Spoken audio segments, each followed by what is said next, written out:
Bueno, ¿qué tal? Buenos días a todos. Ahí pongo para grabar y así ya arrancamos la clase para los chicos que tienen tutoría lleguen en tiempo y forma. Mi nombre es Lionel Preyo, yo soy médico cardiólogo ahí del Hospital Cuyen. Eh, ya estuve el viernes con algunos de los chicos y bueno, ahora esperen que admito otro más.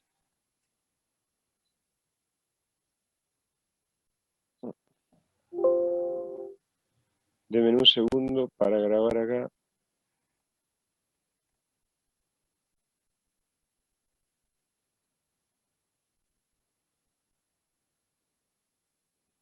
¿Cómo hago para iniciar la grabación? ¿Alguno tiene más idea que yo? Al lado donde tiene para compartir pantalla, ahora le debería aparecer arriba que está compartiendo. Sí, Al lado tiene que decir grabar o record.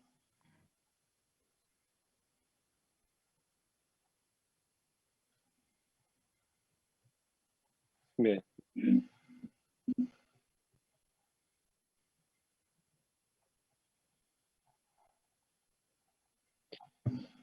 ¿Dice pause o...? A ver, pause la pantalla, deje de compartir, que quizá es más fácil empezar a grabar así. Ajá. Ah, bien.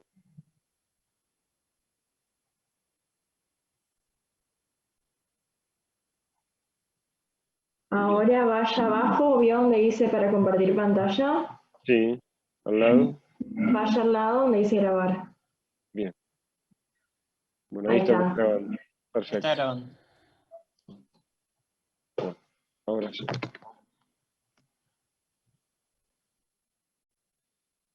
Agregamos a uno de los chicos más.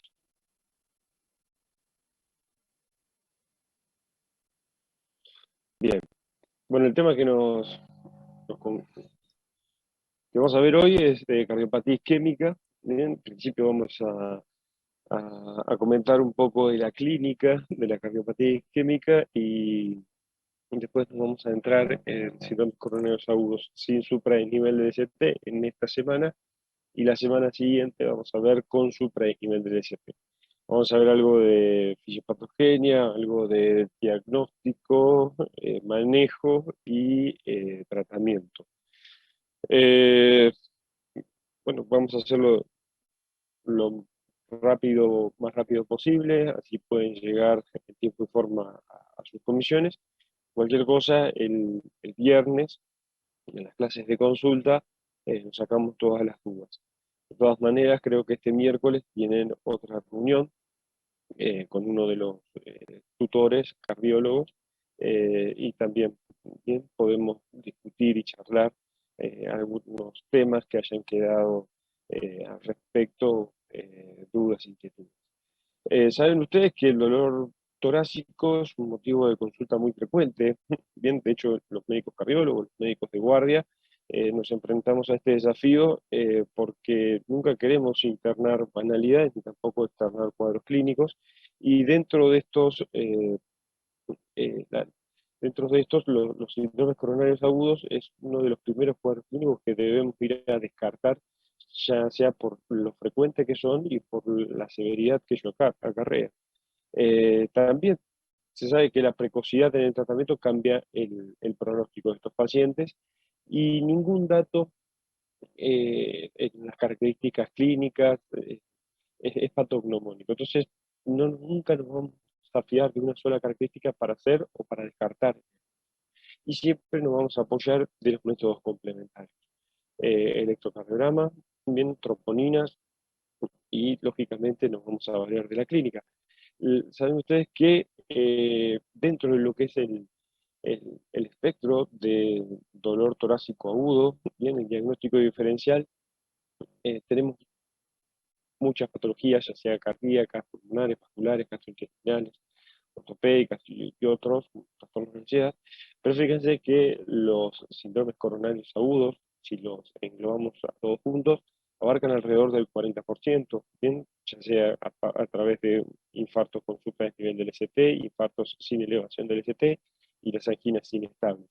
Y otros cuadros que debemos ir a, digamos, siempre descartar, ya sea por la mortalidad que acarrean estos cuadros y porque la instalación de un tratamiento precoz disminuye prácticamente la mortalidad, son la embolia aguda de pulmón, el neumotórax a tensión y la disección de aorta.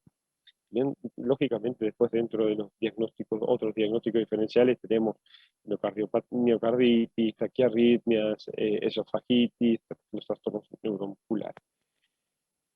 Las características del dolor precordial tipo anginoso, bien, llamado ANGOR, bien, tenemos distintos, cuando hacemos un interrogatorio de un paciente que se nos presenta, debemos interrogar las distintas características. Una de ellas es el carácter, un carácter de tipo opresivo, bien, digamos, tipo opresivo, una pesadez, el paciente lo relata muchas veces como una quemazón, bien, urente se le llama eso, puede ser también punzante o desgarrante, pero saber siempre estas características. Después la localización, generalmente el dolor anginoso es retroesternal, bien, centro torácico, puede aparecer bien, ya sea en cuello, mandíbulas, brazos, las mismas localizaciones en las cuales puede eh, irradiarse. ¿Bien?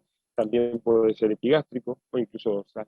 La duración generalmente se dice que un dolor de tipo anginoso dura entre 2 a 20 minutos de duración y siempre interrogar circunstancias de inicio, ¿sí? Si el paciente está haciendo alguna actividad, ¿bien? Si se inicia con, por ejemplo, con una actividad física, y en ese caso muchas veces puede estar desencadenada incluso con el frío, incluso después de las comidas, eh, o puede desencadenarse solamente en reposo. Otra cosa es la velocidad de integración. La velocidad de integración en dolor precordial tipo anginoso dice que es rápidamente progresiva, bien, a diferencia, por ejemplo, de un dolor de tipo de disección de aorta que es intenso desde el comienzo. La intensidad, si bien es una característica muy subjetiva, ¿bien? Es importante eh, detallar el tipo de intensidad. Y la detallamos, le preguntamos al paciente cuánto le duele, y hacemos una escala del 1 al 10, y a partir de ahí, bien, es importante para correlacionar la intensidad del dolor del paciente con la instauración de algún tratamiento que le hagamos o, digamos, nitritos sublinguales si disminuye la intensidad.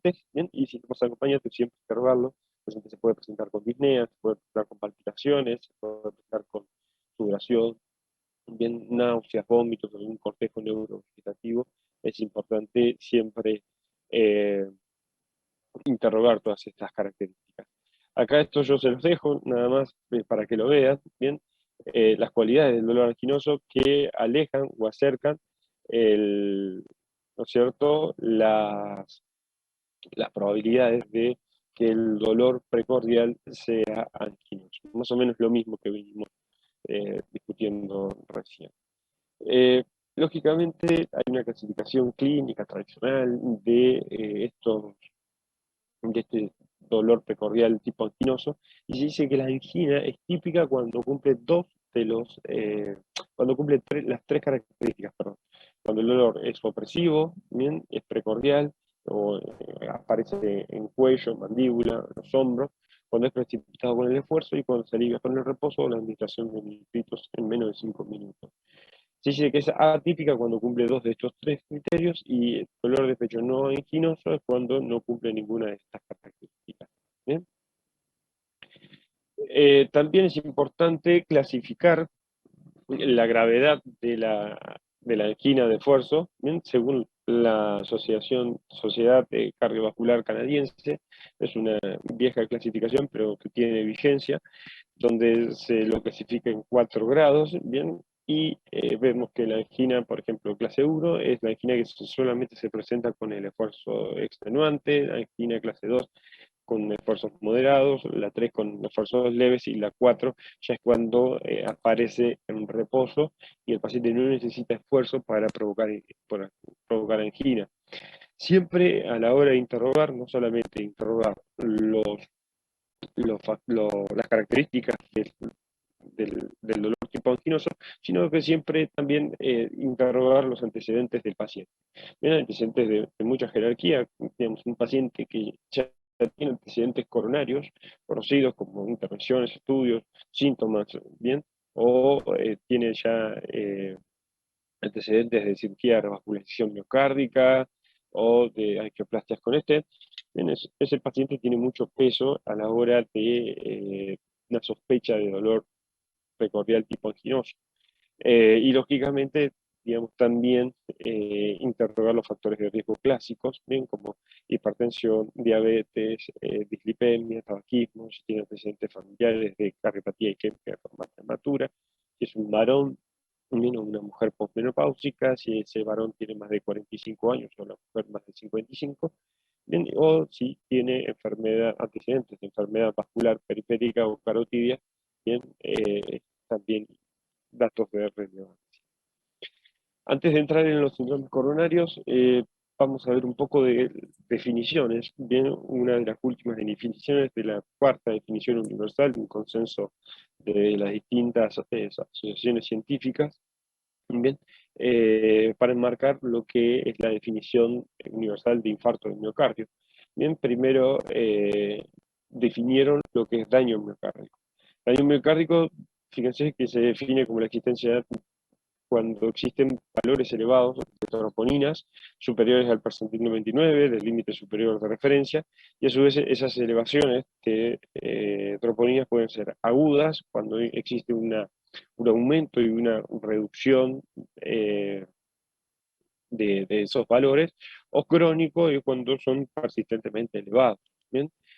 Fíjense, el espectro de daño miocárdico es enorme, digamos, existe mucha patologías que pueden generar, bien, muchas condiciones clínicas que pueden generar daño miocárdico, elevación de las troponinas, ya sea de forma aguda o de forma crónica, eh, pero la que hoy nos atrae aquí es básicamente la del daño miocárdico relacionado con la isquemia miocárdica aguda, bien, secundario a una rotura de una placa aterosclerótica con trombosis.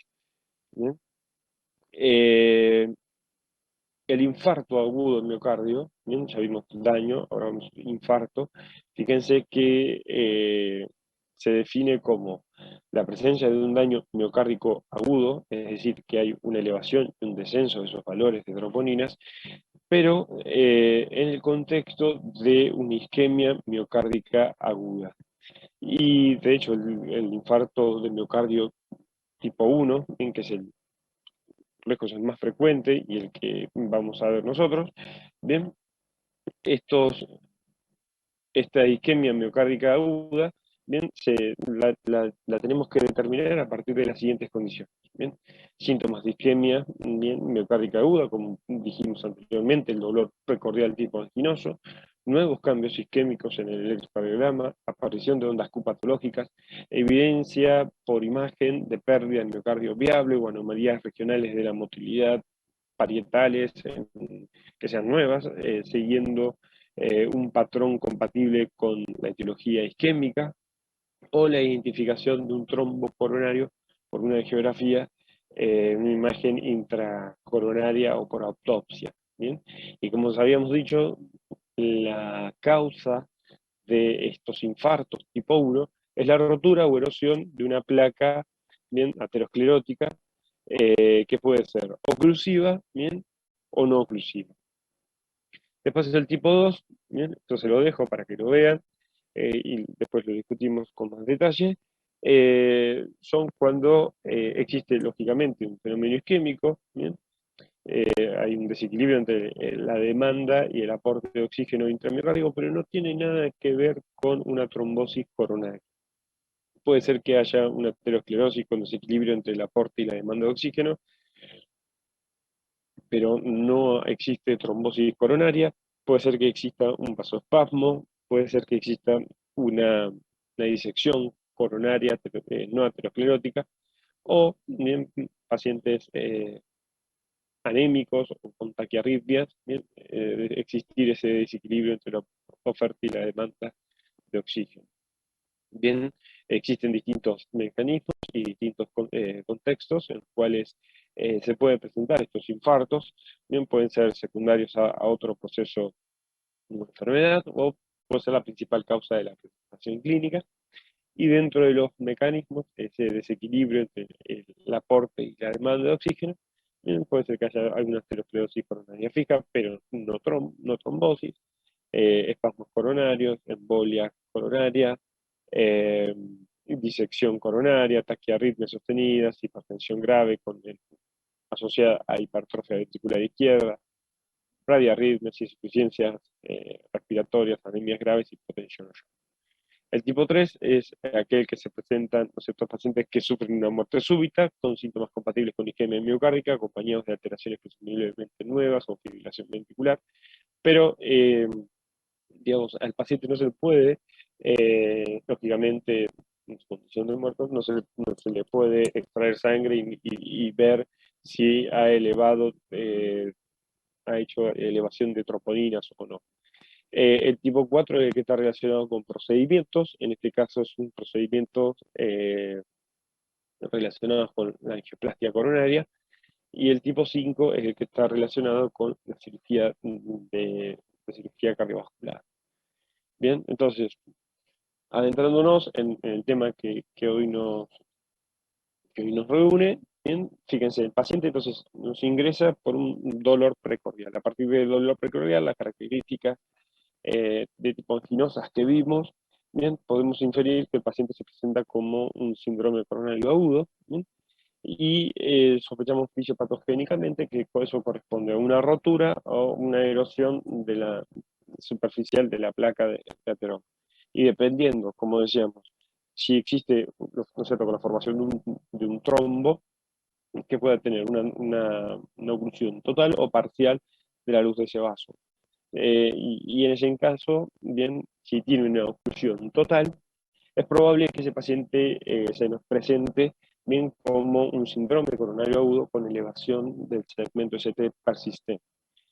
En cambio, si el paciente presenta una oclusión parcial, bien podemos tener anomalías del segmento STT o un electro totalmente normal o indeterminado, y dependiendo si existe aumento y descenso de las troponinas, o si las troponinas no se elevan y se mantienen normales, en ese paciente lo vamos a terminar definiendo como un infarto sin elevación del ST o una angina inestable. Bien, hasta acá, ¿alguna duda, consulta? No, bárbaro. No, muy Perfecto, claro. perfecto, seguimos. Bien, dentro de los síndromes coronarios agudos sin elevación del ST, bien, el diagnóstico, como decíamos, la presentación clínica. Bien, tenemos distintos tipos de presentación clínica en los síndromes coronarios agudos. Uno es la angina de reposo prolongado, o sea que el paciente que presenta angina, bien, que se desencadena en el reposo y se dice que es prolongada cuando dura más de 20 minutos. La angina de nueva aparición es una angina moderada grave, ¿se acuerdan la clasificación que vimos recién de la Asociación Canadiense? Bien, y aparece de forma reciente, dentro de los 2 primeros meses. Y la angina creciendo es un paciente que venía con una angina crónica estable, ¿bien?, y que aumenta de forma progresiva en la severidad, la intensidad, lógicamente se desencadena en umbrales más bajos, dura durante un corto periodo de tiempo, y lógicamente tiene que ser como una angina como mínimo de clase funcional 3. Bien, otras presentaciones clínicas de los síndromes coronarios sin supra son la angina post-YAM, que es cuando el dolor aparece después de las 24 horas de ocurrido el infarto y hasta los 30 días del inicio del mismo, y la post-revascularización se dice que es aquella que aparece entre las 4 y 6 semanas después de una angioplastia coronaria o una cirugía de revascularización miocárdica. Bien, cuando clasificamos bueno, existe también la clasificación clínica de Braunwald, bien, es una vieja conocida, pero actualmente no, está un poco en desuso, decíamos, siempre ninguna característica es patognomónica y siempre nos vamos a tener que valer del electrocardiograma. Un electrocardiograma que tiene que ser siempre de mínima de 12 derivaciones. Lógicamente tiene valor diagnóstico y pronóstico. Bien, siempre, esto es importante para un manejo rápido de los pacientes. Todo paciente que se presente en la guardia con dolor precordial se debe realizar un electrocardiograma a los 10 minutos del primer contacto médico. Significa esta sigla, primer contacto médico. Es el primer contacto que tiene el paciente con el sistema de salud. El paciente ingresa a la guardia, se le hace rápidamente un triage y en ese triage bien, el paciente le acusa que le duele el pecho. Bien, ok, lo llevamos rápido, le hacemos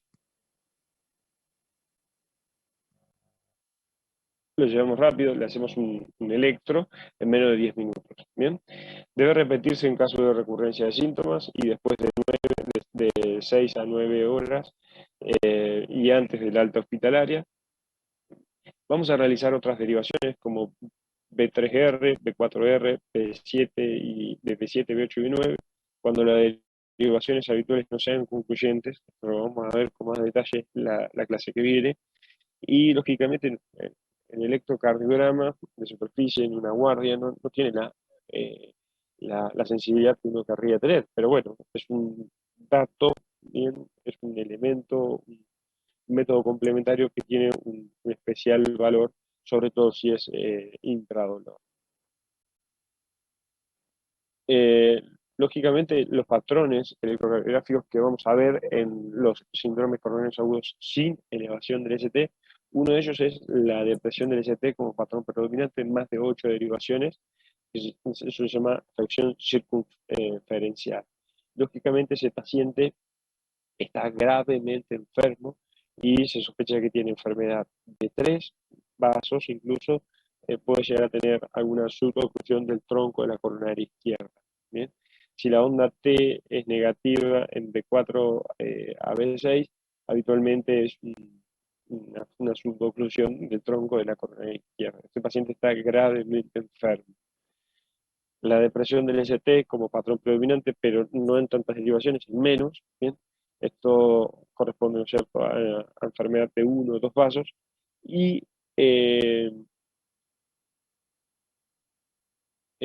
¿cómo se llama? Siempre, bien, en los pacientes que se presentan con infradesnivel del ST, siempre ir a buscar un supradesnivel del ST especular. ¿Bien? Sobre todo en derivaciones posteriores, puede ser que eh, el paciente tenga un supradesnivel del ST que no lo estemos viendo en las derivaciones habituales. Puede ser que no lo tenga, ¿no? Y sea el infradesnivel del ST lo mandatorio. Lo otro es una onda T plana o negativa como patrón predominante, y lo otro que puede presentar el paciente es un electro totalmente normal, casi normal, o que no tengas cambios en el electrocardiograma. ¿Por qué? Bien, en principio puede ser porque el dolor no ha llegado a producir cambios, digamos, la duración del dolor a partir del fenómeno isquémico no ha llegado a ser lo suficientemente extensa como para producir cambios electrocardiográficos, o porque el paciente tuvo el dolor, por ejemplo, hoy a la madrugada y se nos presenta la consulta hoy a la mañana, al mediodía. Entonces tenemos un desfasaje ahí, pero un electro que sea normal, un paciente que tenga síntomas típicos de esquina, bien, no lo mandamos a casa.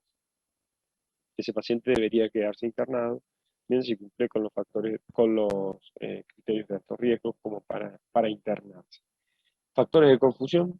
Factores de confusión son aquellos pacientes que presentan marcapaso dependiente, un bloqueo completo de rama izquierda, bloqueo completo, síndromes de Wolff-Parkinson-White persistente o hipertrofia ventricular izquierda. Estos pacientes tienen afectadas las repolarizaciones y esto nos incomoda porque no nos deja visualizar estos cambios del segmento ST que acabamos de decir. Las troponinas cardíacas, lógicamente las troponinas son componentes del aparato contráctil de las células miocárdicas y se expresan casi exclusivamente en el corazón. Y estos biomarcadores de elección son lo que habíamos visto recién para el daño miocárdico, y las que utilizamos ahí en el hospital son las troponinas de alta sensibilidad. Lo que han hecho estas troponinas de alta sensibilidad entre pacientes no seleccionados con sospecha de síndrome coronario agudo que se ingresaban por la guardia, lógicamente, como tienen mucha más sensibilidad, bien, hay un aumento en la detección del infarto, bien, a expensas, digamos, de un descenso, un detrimento en la cantidad de angina injectable. Lógicamente produjo un aumento del 4% y un relativo del 20%. Lógicamente tienen valor pronóstico y nos van a influir en la estratificación del riesgo y el tratamiento. Deberíamos hacer sí o sí una determinación al ingreso. Bien, deberíamos repetir la prueba a las 6 o 9 horas si la primera determinación no es concluyente, y a las 24 horas siguientes deberíamos repetirlas para ver si hacen esto, lo que venimos contando hasta acá, si hacen un aumento y descenso del valor de las troponinas. Bien, lo que hacemos habitualmente, el algoritmo de 0,3, bien, para descartar síntomas coronarios agudos, empleando pruebas de troponinas cardíacas de alta sensibilidad, es aquel paciente que se presenta con dolor torácico agudo, bien, ese paciente vemos cómo están las troponinas. Si las troponinas están elevadas, eh, si las troponinas están elevadas,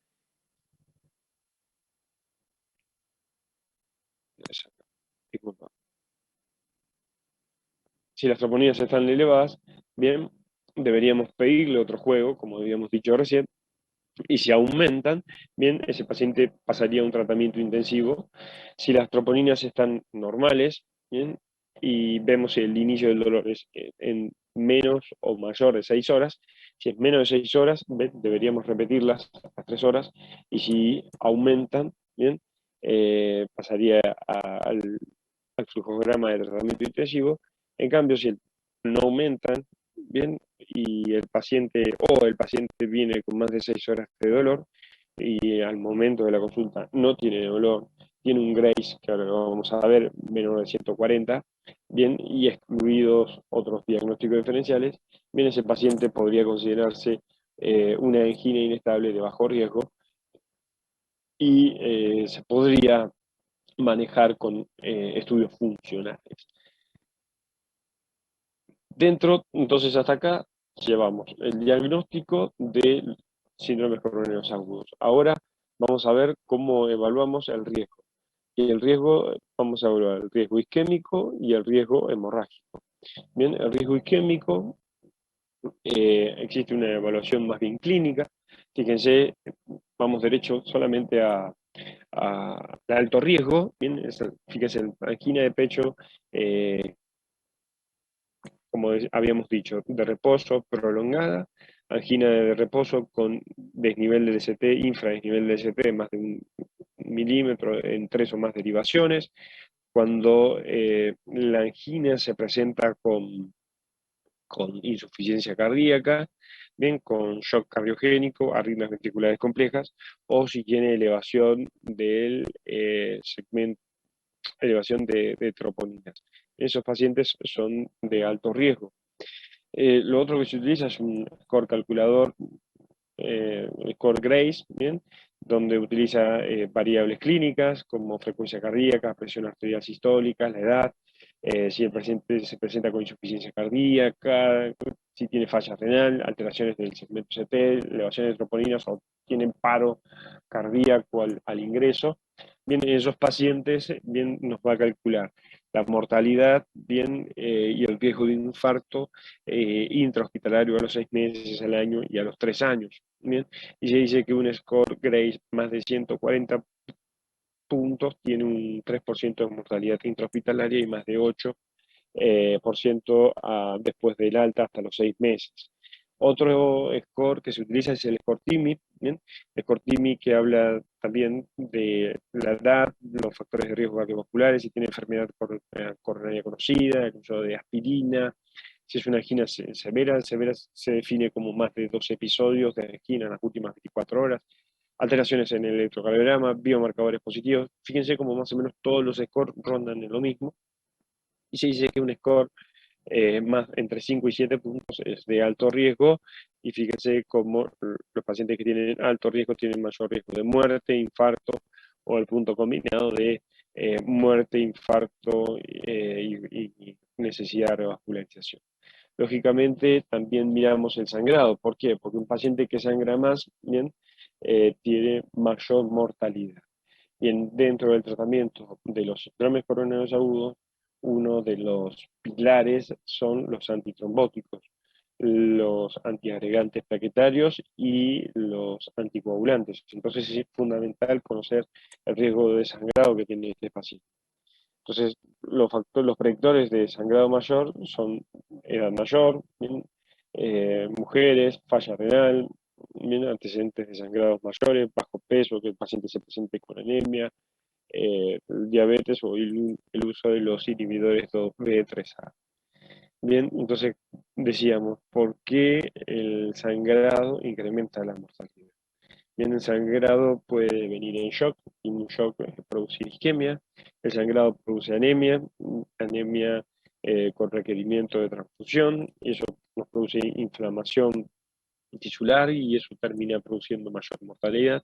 Y lógicamente vamos a tener que continuar los antitrombóticos, y eso puede influir en una trombosis del stent, que también puede producir infarto y mayor mortalidad. Uno de los registros que se utiliza es el registro Crusade, bien, más o menos las variables clínicas que utiliza, bien, y se dice que un Crusade mayor de 40 o mayor de 50 habla de alto riesgo de sangrado. Bien. Bien, antes de entrar en tratamiento, ¿alguna duda, consulta? ¿Cómo venimos del tiempo? Bien, Yo bien. tengo, Sí, cualquiera.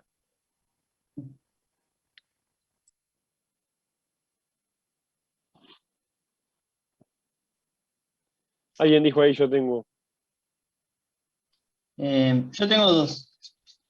El primero, usted hablaba recién que en todo el diagnóstico habló sobre el electrocardiograma y también las enzimas. Para el diagnóstico, ¿interesa saber algo también el examen físico? Sí, lógico. El examen físico, digamos, lógicamente en el paciente con síndrome coronario agudo vamos a hacer una anamnesis completa, Claro, un examen físico completo. Lo que ocurre acá, digamos, yo traté de resumir la charla, bien acotado a lo que el síndrome coronario agudo, digamos, claro. compete, digamos. Yo me refiero a A algo lo que voy puntual. es, a lo que voy es puntualmente, ¿qué es lo que me importa a mí en un paciente con síndrome coronario agudo? Primero, Exacto. es saber si el paciente está con dolor o sin dolor al momento de la consulta. ¿Qué características clínicas tiene ese dolor? Como habíamos visto, si es anginoso o no es anginoso. Después, rápidamente, mientras lo estoy interrogando del dolor precordial, le hago un electro, ¿bien? Y en el electro ahí ya defino si tiene supradesnivel del ST o no tiene supradesnivel del ST. Entonces ahí yo ya eh, clasifiqué rápidamente al paciente si tiene un síndrome coronario agudo con elevación del ST o sin elevación del ST. Lógicamente, bien, lo que tenemos que tener siempre es la primera impresión diagnóstica. ¿Cómo me ingresa a mí ese paciente a la guardia? Si ese paciente me ingresa en paro cardíaco, si ese paciente me ingresa con signos y sin signos de inestabilidad hemodinámica, si el paciente se presenta frío, pálido, sudoroso, con signos de shock cardiogénico, o si se presenta, si está lo más bien y solamente le aqueja el dolor. Digamos, tenemos distintos escenarios clínicos, eso es desde ya. Y al examen físico, ¿qué voy a ir a buscar? Bueno, como dijimos recién, primero signos vitales, ¿bien? ¿Cómo está la presión arterial?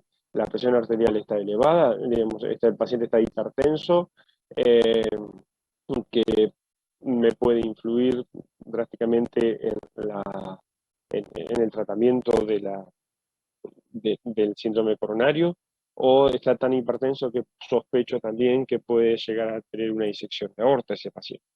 El paciente se presenta normotenso o el paciente se presenta hipotenso con signos de shock cardiogénico. El paciente después la frecuencia cardíaca. Tiene una frecuencia cardíaca normal o tiene una frecuencia cardíaca bien elevada, bien, que puede ser una taquicardia sinusal, producto de una descarga simpática, producto del dolor precordial, o, digamos, esa frecuencia cardíaca elevada corresponde a alguna taquiarritmia, y esa taquiarritmia, que es una taquiarritmia supraventricular, que es ahí un epifenómeno en ese paciente, o es una taquicardia ventricular polimorfa que puede ocurrir en el contexto de un infarto agudo de miocardio. ¿Se entiende? Digamos, son muchos Sí. disparadores los que vemos. Después, tiene la frecuencia cardíaca baja. Bien, un paciente que se presenta con infarto agudo de miocardio puede complicar, sobre todo los infartos agudos de miocardio inferior, pueden complicar con bloqueo AB completo. Bien, y ese paciente presentar un bloqueo AB completo, una frecuencia cardíaca bien baja. Después la frecuencia respiratoria. El paciente está euneico o está taquipneico. ¿Por qué está taquipneico? ¿Está con insuficiencia cardíaca? ¿Cómo satura ese paciente? Y ahí sí, voy y lo oculto. ¿Tiene rales? ¿Tiene tercer ruido?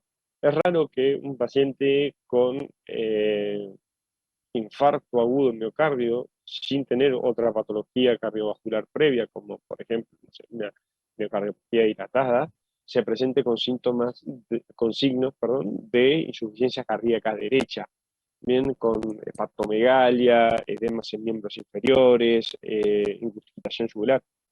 Entonces, el paciente se presenta con insuficiencia cardíaca en el contexto de un infarto agudo de miocardio, generalmente es un paciente que presenta signos de insuficiencia cardíaca de falla izquierda, como dijimos, rales, ¿bien? Y dependiendo de los rales puede ser rales basales o edema agudo de pulmón. Bien, tercer ruido, podemos ocultar un soplo de una insuficiencia mitral. Y así vamos interrogando al paciente,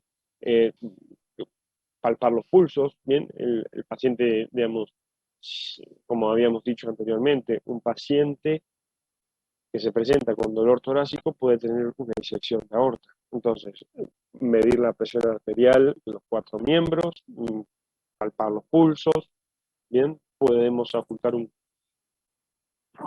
Disculpe, el COVID. No, mentira. Podemos ocultar en un paciente que sospechamos de insuficiencia aórtica. Está el abanico en el examen físico es súper extenso, pero a los fines prácticos, bien, y como conclusión, siempre examinamos un paciente desde ya, y lo que primero tenemos que tener en cuenta es la impresión diagnóstica, cómo vemos al paciente llegar a nuestro consultorio, a nuestra guardia. Segundo, signos vitales.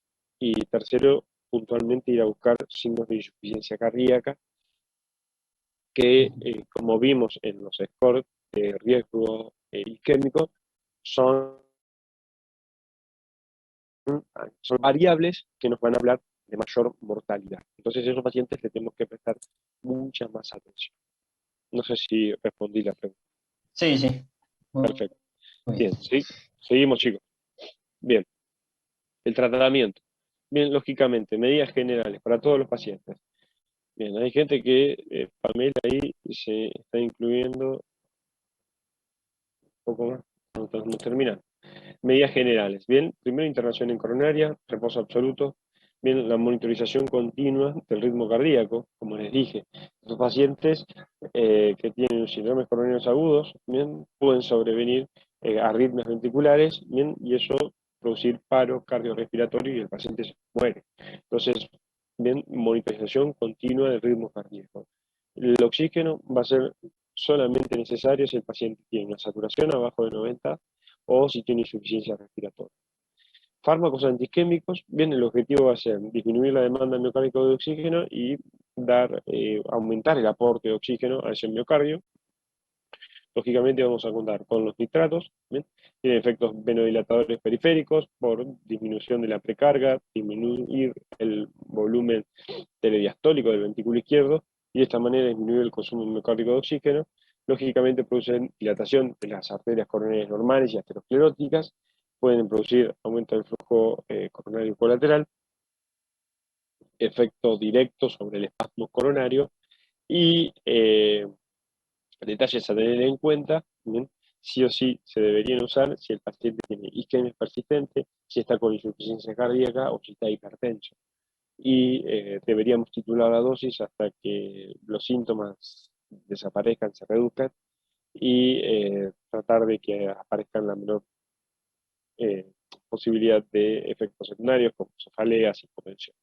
Lógicamente puede aparecer un fenómeno de tolerancia y está totalmente contraindicado a los nitritos, ya sea sublingual o intravenosos, pacientes que han recibido inhibidores de la fosfodiesterasa 5, ¿bien? El Viagra, ¿bien? Fármacos antiisquémicos, los otros son los betabloqueantes, que disminuyen el consumo miocárdico de oxígeno a partir de disminución de la frecuencia cardíaca, la presión arterial, la contractilidad, ¿bien? Presentan un claro beneficio en los pacientes que han tenido un infarto agudo miocárdico, no tanto así en la angina inestable, reduciendo un riesgo relativo de infarto en el 13%, y deberían iniciarse dentro de las primeras 24 horas, excepto que el paciente presente síntomas de insuficiencia cardíaca, síntomas de bajo gasto cardíaco, vasoespasmo coronario, principalmente en vasoespasmo que se relacione al consumo reciente de cocaína, presente bloqueos AB de alto grado, de segundo o tercer grado, el paciente sea asmático o EPOC. ¿Bien?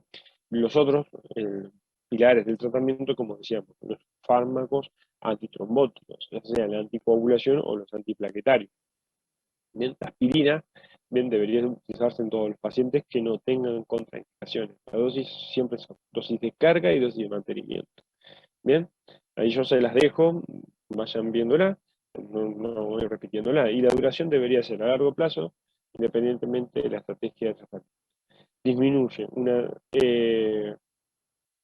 incidencia de infarto recurrente o de muerte en pacientes con angina inestable. Bien, fíjense cuando se compara junto con el placebo. Los otros, la doble antiagregación es a partir de la utilización de aspirina más un inhibidor de el receptor P2Y2. Y esos pueden ser clopidogrel, prasugrel o ticagrelor. Dentro de este espectro, ¿bien? El que principalmente se recomienda es el ticagrelor. Una dosis de carga de 180 miligramos y una de mantenimiento de 90 miligramos 2 veces al día. Lógicamente va a estar indicado en todos los pacientes que tengan riesgo de eventos isquémicos moderados altos, independientemente de la estrategia inicial de tratamiento, incluso para aquellos pacientes que estaban tratados con clopidogrel. ¿Cuáles son las desventajas del ticagrelor? Las principales desventajas son que produce, que se tiene que tomar cada 12 horas, el costo es un dato no menor y produce edema, pero después es un excelente doble antiagregante. El otro antiagregante, que es mucho más conocido, es el clopidogrel. Bien, una dosis de carga de 300 miligramos y después la de mantenimiento de 75 miligramos día. Bien, y va a estar recomendado en aquellos pacientes que no puedan recibir ni tica ni prazo, o que requieran una anticoagulación. El prasugrel, bien, en este caso, los síndromes coronarios agudos sin elevación de CP, tiene una dosis de carga de 60 y una de mantenimiento de 10, pero un dato de color que hay que tener en cuenta es que se debería iniciar al momento de la angioplastia y no antes de conocer la anatomía coronaria. ¿Bien? Es decir, el paciente ingresa, lo ingresamos nosotros a unidad coronaria, le hacemos las indicaciones, digamos, no podríamos indicar prasugrel, ¿bien? Porque ese paciente no conocemos la anatomía. Es decir, primero el paciente, para poder administrar prasugrel en el contexto de los sistemas coronarios agudos sin elevación del ST, debemos conocer la anatomía coronaria, ¿bien? Y ese paciente debería someterse a una angioplastia. Lógicamente está totalmente contraindicado en aquellos pacientes que presentan antecedentes de AIT o ACV previos, y no se recomienda si tienen más de 65 años o pesan menos de 60. La duración de esta doble terapia antiagregante debería ser por lo menos de 12 meses.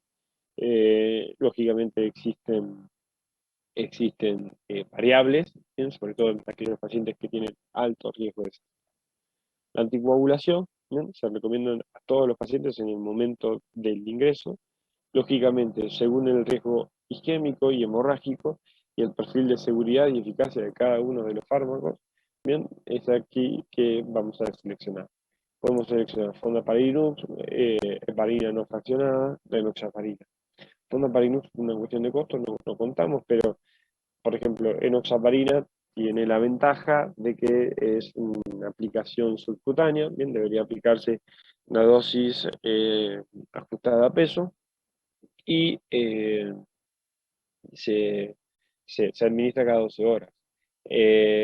La desventaja que tiene la enoxaparina es que eh, no, no se puede aplicar en aquellos pacientes que tienen falla renal con un clínico de creatinina abajo de 30, incluso abajo de 15 está totalmente contraindicada. Abajo de 30 podría aplicarse una sola dosis, pero por ahí el perfil de seguridad no es el adecuado. Y bueno, lógicamente la enoxaparina, la principal ventaja que tiene es que no requiere control hematológico, bien como si la heparina no fraccionada, que debería tener un KPTT entre 1.5 y 2.5, es el valor superior normal. La duración del tratamiento anticoagulante, dentro de lo que es la estrategia invasiva, si el paciente lo sometemos a una angioplastia, deberíamos suspender la anticoagulación posteriormente a la angioplastia. Y si es una estrategia conservadora, bien, eh, la heparina no fraccionada hasta 48 72 horas debería utilizarse, y el fondaparinux o la enoxa 7 días también. Lógicamente no se recomienda el cambio de las heparinas. Otros fármacos que deberíamos sí o sí indicar son las estatinas de alta intensidad en este paciente. Rosuvastatina en dosis de 20-40 miligramos o atorva en dosis de 40-80, y los IECAS si el paciente se presenta con insuficiencia cardíaca y fracción de eyección abajo del 40%. La revascularización coronaria, bien, el objetivo es aliviar los síntomas, acortar la estancia hospitalaria, mejorar el pronóstico. Y lógicamente existe un enfoque más bien invasivo o más bien conservador. Después, el momento óptimo para realizar la angiografía y la intervención, ahora lo vamos a ver, el paciente puede someterse a una angioplastia coronaria con implante de stent o una cirugía de revascularización miocárdica. Existen distintas estrategias, ¿bien? Estrategias urgentes, precoces, ¿bien? Más bien selectivas, y aquel paciente que vamos a realizar un tratamiento, una estrategia no invasiva. La estrategia invasiva urgente, es decir, dentro de los 120 minutos del primer contacto médico, bien, lo vamos a realizar en pacientes de muy alto riesgo, muy alto riesgo isquémico. Pacientes que tienen angina refractaria, tienen anginas recurrentes, hicimos tratamiento y vuelven con angina, bien, sobre todo si tienen infranivel del ST, si esos pacientes tienen signos de insuficiencia cardíaca, acá está lo del examen físico, o tienen shock cardiogénico, bien, o tienen arritmias que le ponen en riesgo la vida, si el paciente presenta taquicardia ventricular o fibrilación auricular. Bien, estos pacientes deberíamos estudiarlos de forma urgente y revascularizarlos de forma urgente. una estrategia más bien invasiva precoz dentro de las 24 horas de ingresado del paciente. Y son pacientes de alto riesgo, pero que no tienen ese riesgo que veíamos recién. Le calculamos el score Grace y tenemos más de 140. El paciente tiene elevación de troponinas, tiene cambios dinámicos del STT, lógicamente tiene diabetes, disfunción ventricular, bien, alteración de la función renal, angina temprano. Bien, esos pacientes deberíamos estudiarlos dentro de las primeras 24 horas. Después nos podemos, en pacientes que no presentan estas dos características y están en una situación más bien intermedia, podríamos tomarnos hasta 72 horas de estudiar. Y lógicamente, un paciente que es de bajo riesgo, ¿no? Que no tiene ausencia de recurrencia de dolor, no tiene signos de insuficiencia cardíaca, que no tiene anomalías en el electrocardiograma, no tiene elevación de troponinas, en ese paciente nos podemos, si se quiere, dar el lujo de inducir bien isquemia a partir de estudios complementarios, como puede ser una cámara gamma, puede ser un ecoestrés, una ergometría, bien, y en esos pacientes,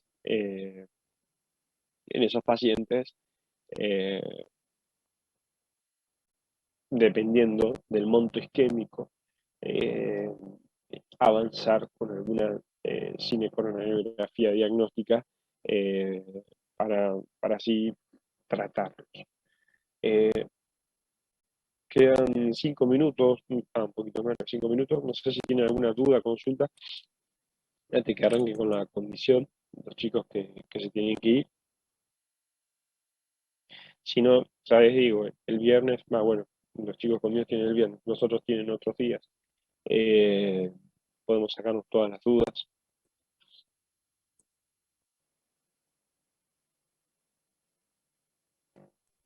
Está perfecto, profe.